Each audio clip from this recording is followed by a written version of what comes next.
yooyu les fonds politiques nag moom dafa wax ni fekk fi dara démb ku mel ni El Malick Ndiaye bi ko suñu grand Pape Ngagne Ndiaye invité ci émission Faram Facce dafa ni président li mu fa ñàkk bañ a fekk ci yooyu les fonds politiques du sax ci diirub 3 mois maanaam ci diirub at fekk fa dara donc lu nu mel aussi tamit nekkaat beneen révélation bi nga xamante ni moom démb président moo na bañ wax loolu mënoon na bañ wax loolu parce que ñoom dañu waxtaan ak président pour jël pouvoir bi dañu waxtaan ak président ba président jël amnistie def ko ñu waxtaan ak président ba président recevoir leen ba ñu ñëw ay naka yaram bi yooyu jël président abal ko avion mu dem doxantu dem umra ñëw te toog donc je pense que aujourd'hui tey bu ñu demee ba traverser loolu on aurait pu faire l'économie de ce débat là parce que les gens ont toujours une mauvaise lecture de ces fonds-là n'ont pas vocation à être un débat public maintenant li ma benn waaye wax keroog ne ma li président wax dëgg la et j'accepte ça on peut avoir une plus grande transparence dans ñiy suivre exécution fonds yi même si je ne suis pas d'accord parce que dans un état il y a des choses que les gens ne peuvent pas savoir les gens ne doivent pas savoir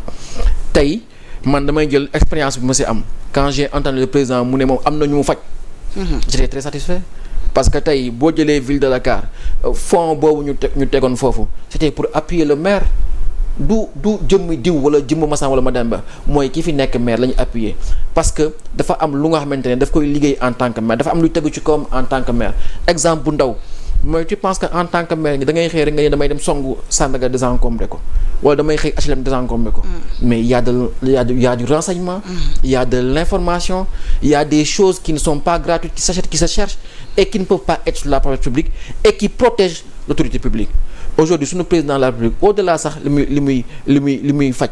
mais dégg nañu président Macky Sall benn instant mu ñëw ne man dama faj ba sonn ba léegi qu'est-ce que je vais faire je vais construire une nouvelle clinique à Principal n'oubliez pas qu'on est en train de construire une clinique hyper moderne à Principal c'est pour que transfert yooyu bañ amati mais il y a des choses qui relèvent du domaine policier qui relèvent de la sécurité qui relèvent de la diplomatie parce que Sénégal am na lu muy def ci ay territoire jàmbur qui relève du secret militaire et je pense que aujourd'hui c'est des choses qu'on doit éviter de porter sur le mais êtes-vous domaine pour public. La suppression de ces fonds politiques comme ni ko Ousmane Sonko Absolument pas c'est des choses qui ne sont pas supprimables kenn mënu ko dindi parce que doxalinu état lépp mënul nekk ci kayit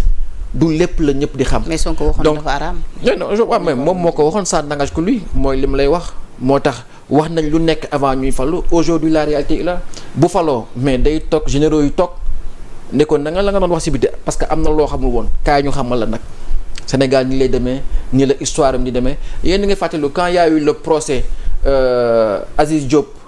sur le plan Jaxaay mais bi ñu ko nee Aziz yéen plan Jaxaay li ngeen joxe kër yi dafa jékki-jékki en plein tribunal mooy leen am na yoo xam ne dañ ko joxoon waa MFDC président woon ne ko doy na bul waxati mais loolu la c'est-à-dire il y a des choses qu'on ne dit pas dans un état et les fonds politiques ont fait en partie et ak amélioration bu mu ci mën a indi en termes de transparence am yokkute parce que les gens dañu yaakaar ni que fonds politique wala caisse de ville de Dakar bi xamuñu dañ ko doon dépenser les gens ont tout mais les gens ont fait le choix de ne pas parler parce qu'on ne peut pas tout dire et c'est ça l'État c'est une mystique l'État c'est de l'incarnation. Mais ils ont pris quand même l'engagement de gouverner avec transparence donc peut-être que dans ce cas-là c'est normal que ñu communiquer surtout pour que Sénégalais mën a comprendre ce qui se passe. pour man les gens ne peuvent pas tout savoir parce que am na yoon bu ñu ko xamee dëkk bi tas am na yoo xam ne bu ko nit ñi xamee dëkk bi tas mës naa waxtaan ak su ma nijaay Pathé Fall mu ngi koy nuyu mu nekkoon directeur ORTS mu ne bëri na luy xew léegi Sénégal nit ñi dañuy yaakaar ni amu fi woon mais amoon na mais à l'époque comme on était média unique on choisissait de ne pas sortir ça. Parce qu'on protège la vie des hommes. Il y a des gens quand tu les protèges, tu ne les protèges pas, tu protèges la vie de la République. Et tey am na lu fi xew tey seetlu leen fii Penda gis nga élection yi lu ne xaw na fi ci réew mi ñu jógee ci ay puissances étrangères dem ci kilifa diine yi dem ci mais xam lan moo am solo mooy que état taxaw na président taxaw na lu mu am doole ni lii laa bëgg damay dàq élection yi. président conseil constitutionnel Badio Camara ne ko du fi amee. da ngay dem élection. oui convoqué ko au palais ñoom ñaar ñu toog est-ce que da nga leen dégg ñu saagante wala ñu xasante. même au pire du conflit et ça lu ñu war a jàng la quand des serviteurs de l'État di jëflante di xeex comme Amadou Ba et Macky ont eu à le faire da nga leen gis ñu saagante wala waxante lu ñaaw non parce que ça n'a pas sa place dans la vie des institutions et je pense que li am solo mooy y a des choses qu'on doit apprendre à sortir du débat public ça ne rapporte rien aux gens de savoir que les fonds politiques ont été consommés où est le ministre des Finances, le directeur de la programmation budgétaire qui nekkoon le directeur de la programmation budgétaire de l'ancien ministre des Finances mooy actuellement le ministre des Finances, où est le chef d'état-major des armées, parce qu'il y a une partie de ces fonds-là qui est réservée à l'armée. Donc, comment ça se fait, comment ça a pu être fait, je pense que c'est des choses qu'on doit apprendre à sortir du débat public. D'accord. Mais dama recevoir suñu papa ñun ñëpp muy le père Doudou Wade mu ne su fekkoon tey jii lii nii yëpp maanaam polémique bi amoon tey jii ci sortie bi par rapport ak ponk bi président wax ci fekk fa dara ci li nga xamante ni moom moo di fonds politique yi nee na su fekkoon tey jii dafa am lu ko jiitu muy déclaration de politique générale bu Ousmane Sonko peut-être boobu les polémiques mënoon nañu ko éviter parce que dans ce cas là moom Sonko dina wax lu ñu fekkee réew mi lañ fa fekk ak lañ fa fekkul. même solo en fait DPG wax na dëgg DPG dafa am solo moo tax may tàmm di wax ne que DPG bi député yi moomuñu ko sénégalais yi ñoo ko moom partenaires techniques et financiers yi ñoo ko moom mais lan moo tax état yi des fois ñu leen di noter mais agence Moody's wala Bloomfield bu la noté c'est pourquoi c'est pour que partenaire bi suivre Sénégal wala biy lebal Sénégal wala kiy investir xaalisam Sénégal mën am benn élément bu tax mu saytu réew mi tey am nañ alternance pouvoir bu bees ñëw na installé wu nañ mais acteurs politiques àdduna bi ñu ngi toog di xaar mais c'est quoi les politiques publiques c'est quoi leur ligne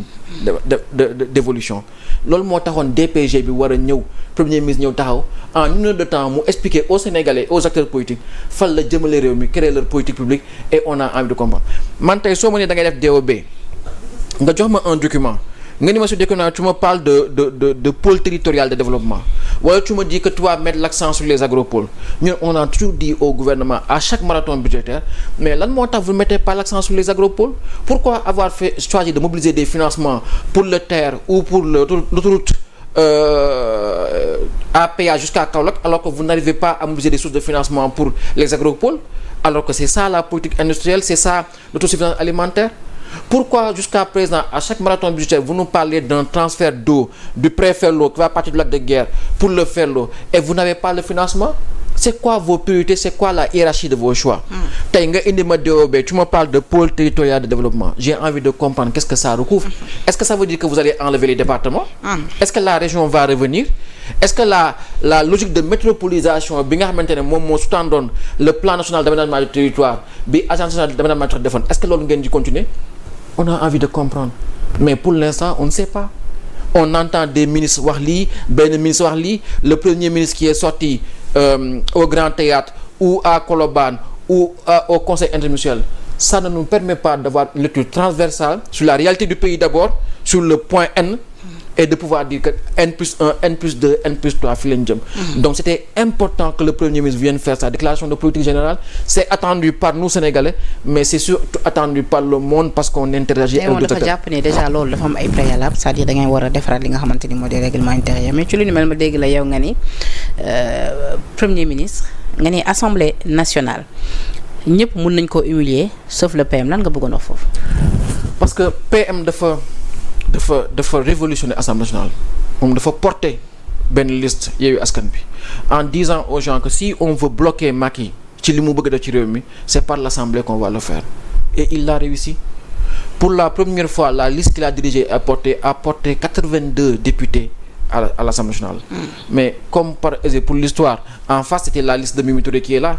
tey c'est Mimi Touré qui nous dit que cette assemblée elle est légitime. Mais fan la ko teg. Pourquoi elle est légitime? Parce que moom nee na. yow moom boo nekkoon tey président assemblée comme ni ma ko bëggoon est-ce que dina ne assemblée est légitime? Mais moom nee na parce que pourcentage bi ñu am ci li nga xamante ni moom moo di présidentielle bi reflété wul li nga xamante ni tey jii. C'est une expression nouvelle bu ñu jaawalee. C'est comme tey par exemple France président de la République dafa dem élection gagné lu tax mu gagné parce que il a créé une situation politique wante rey na la droite rey na la gauche daanaka France da ngay dem élection di voter da nga am le choix entre quoi entre Marine Le Pen wala Mélenchon je fais quoi je préfère Macron. mu gagné présidentielle bi mais bi mu demee élection législative il a eu une majorité relative parce que les gens ont dit écoute on a voté parce que yaa fi nekkoon mais sur le plan des institutions bu ñu am majorité parlementaire mu forcé continuer ba tey bi dem élection européenne mais Front National génn en tête largement donc il a été obligé de tirer les conséquences tey c'est vrai qu'on a été à les élections présidentielles am na réalité bu gën mais dans 2-3 mois aux élections on va aller aux élections législatives pourquoi yow nga bëgg ñu forcer ñu du assemblée parce que yow jàpp nga ni am nga ambition pour encore une fois être président de l'assemblée mais nga bëgg gëmloo nit ñi que assemblée c'est pas légitime. Je pense que ça ce n'est pas acceptable. moo tax le premier ministre à chaque fois qu'il y a eu des combats à l'assemblée muy prolongement élection yi dialogue politique yi fa am report élection yi ak lépp lu am les gens sont battus. da nga jox la gendarmerie li mu wax daf ko wax plus parce que elle a mission de diriger l'Assemblée nationale. En fait pour terminer à chaque fois qu'il y a eu des combats pour la démocratie 2 fois gendarmerie dugg na assemblée parce que les gens sont battus et moom moo indi recours yi ñu def on a pu faire des recours et ces recours là ont permis au conseil constitutionnel de trancher et de faire en sorte que les élections puissent se tenir et que aujourd'hui son parti à lui soit arrivé au pouvoir. Donc pour moi aujourd'hui c'est quelqu'un qui doit respecter cette assemblée là qui doit la comprendre et qui doit l'accompagner parce que fusionné ni bu mu am moom liggéey na ci lu bëri. Quant à option yi muy tuddee def li mu wax par rapport aux élections parce que principalement elle dit qu'on peut dissoudre l'élection avant le 31 loolu mu nekk parce que yéen a ngi fàttali ko installation assemblée bi ñun dañ doon kaas ne ministre yi fi nekk waruñu fi teew parce que ñu war a démissionner avant. Mais ñu ne ñu assemblée bi muy commencer à partir de l'installation mooy tey moom mu ngi fa woon donc aujourd'hui pour moi c'est pas comment dire c'est pas am ndiwul valeur ajoutée di tenir yenn discours par rapport à l'assemblée. C'est une assemblée très responsable daaw bi ñuy def le marathon budgétaire députés yi ñoo toog waxtaan ne on va aller au marathon bi on a voté le budget l'année dernière le 30 novembre on avait 40 ministères on a pris 3 ministères par jour. Aujourd'hui on peut aller à la rentrée le 12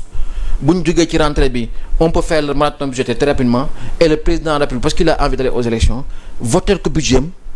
de manière légale normale comme ni ñu ko imposer les institutions communautaires bu bëggee sax au 30 novembre puisqu'on aura voté le budget mu dissoudre et que les choses se passent normalement. Faudrait pas que les gens parce qu'ils ont des ambitions bëgg imposer sunu institutions yi lu nga xamante ne nos institutions ne sont pas là pour gérer les hystéries des personnes elles sont là pour réguler la vie de la démocratie et pour moi l'Assemblée a joué son rôle jusqu'à maintenant tey ñi toog assemblée bi baaxul wala assemblée bi nga ko war tas bëgg humilier assemblée bi man loolu laa d'accord. Est-ce que Mimi Touré peut faire une bonne présidente de l'Assemblée nationale selon vous?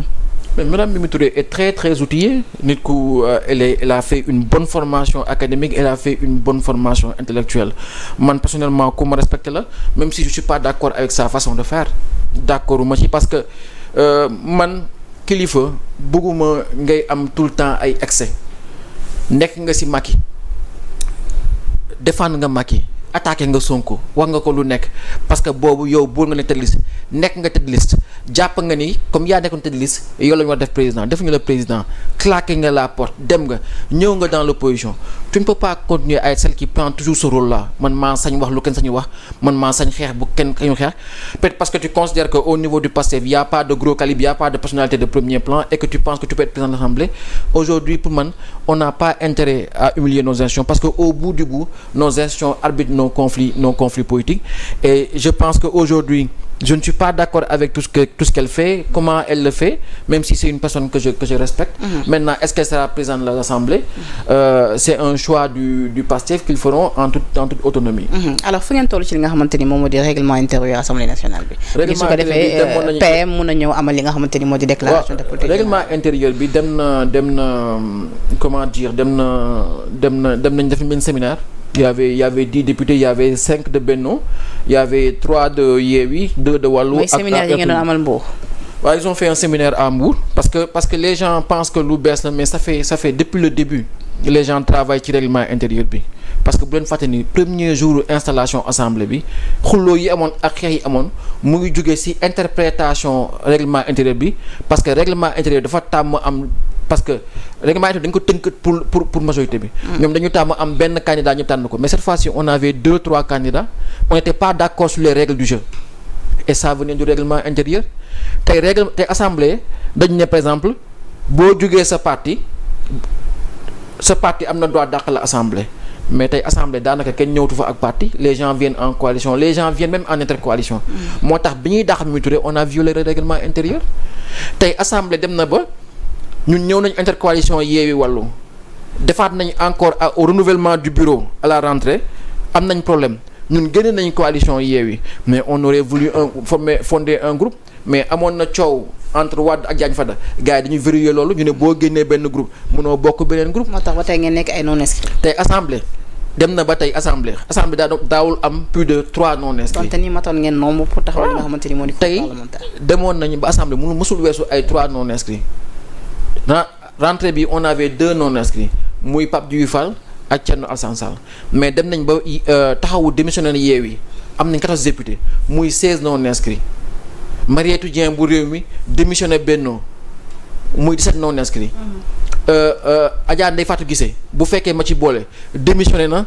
Benno mu nekk 18 non inscrits alors que le règlement intérieur ni ñuy defee temps de parole yi tax na ba tey keroog bu ñu demoon DOB on aurait eu 20 minutes. mais nag dégg naa léegi jubóo am na seen biir parce que dégg naa léegi même seen séminaire honorable